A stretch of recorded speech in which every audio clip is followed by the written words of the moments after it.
is Yo Clark. I'm a lifelong Memphian, except for a brief 3-year stint in Chicago. I'm the owner of Anybody Yoga studio here in Memphis. We opened January 1st, 2019. And I've been teaching yoga at that time for about 15 years. And the studio that I worked at previously closed.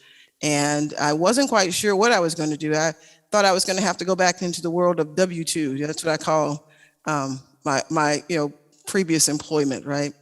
But my students encouraged me to open a studio. And we looked high and low because this was like September of 2018, and I still didn't have a place. And we found this location on Poplar, 2881 Poplar, December 10th.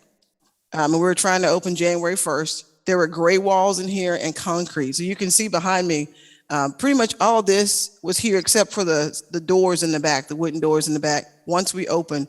So it was a lot of work. But the funny part is I signed the lease and then I had jury duty. So I was like, oh my God, really? But I only had jury duty for a day, so that worked out. And then we got everything going and we were able to open January 1. What I love, the name itself is what I believe about yoga. I do believe that anybody is capable of doing yoga, that it has everything to offer no matter where you are. Start where you are and the rest will take care of itself. And we subscribe to that theory here for people when they come and they know just from the name, right, that you come here with all of who you are and it works, right? You don't have to worry about anybody looking at you crazy or anything else. People in general tend to be very, very accepting and open.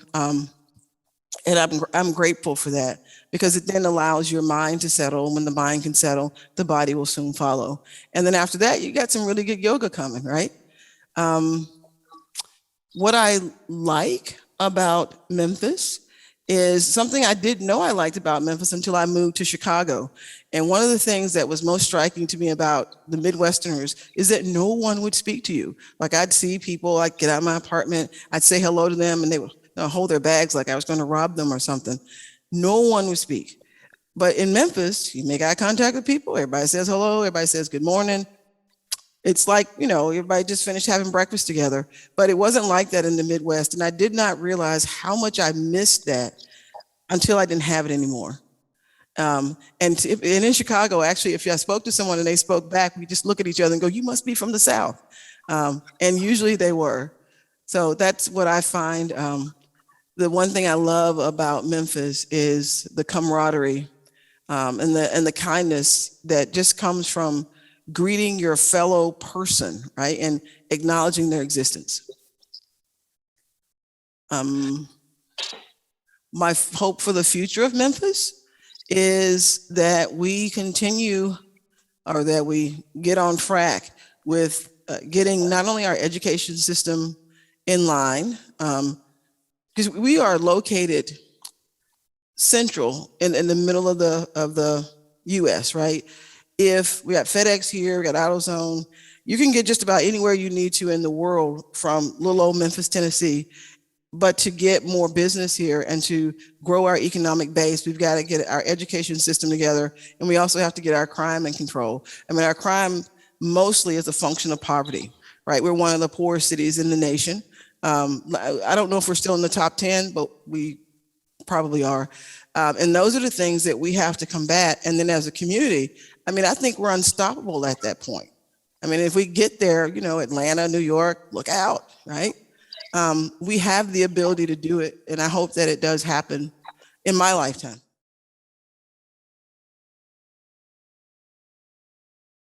The thing I love is being able to be in a studio where in a class, everybody lets their guard down. You can look around the room, and I've actually had students say this to me. You can look around the room, pre-pandemic times, now you just look around the screen, right? And you can have someone next to you who's worth $40 million, next to someone who may make $40 in the whole week, like, maybe a student. And then you have all different ages and races. Someone may be pregnant, and they're all in here for the same thing.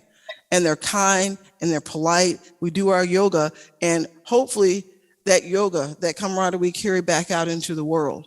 I've had students tell me that there were people that they would have been afraid to speak to if they had not been in class and allowed their guard to come down to really see the goodness in another person or the light of another being. Now that I love, right? That's what the world needs, right? Us to be able to see each other, then maybe we'll always be kinder to each other and, you know, stop shooting each other, right?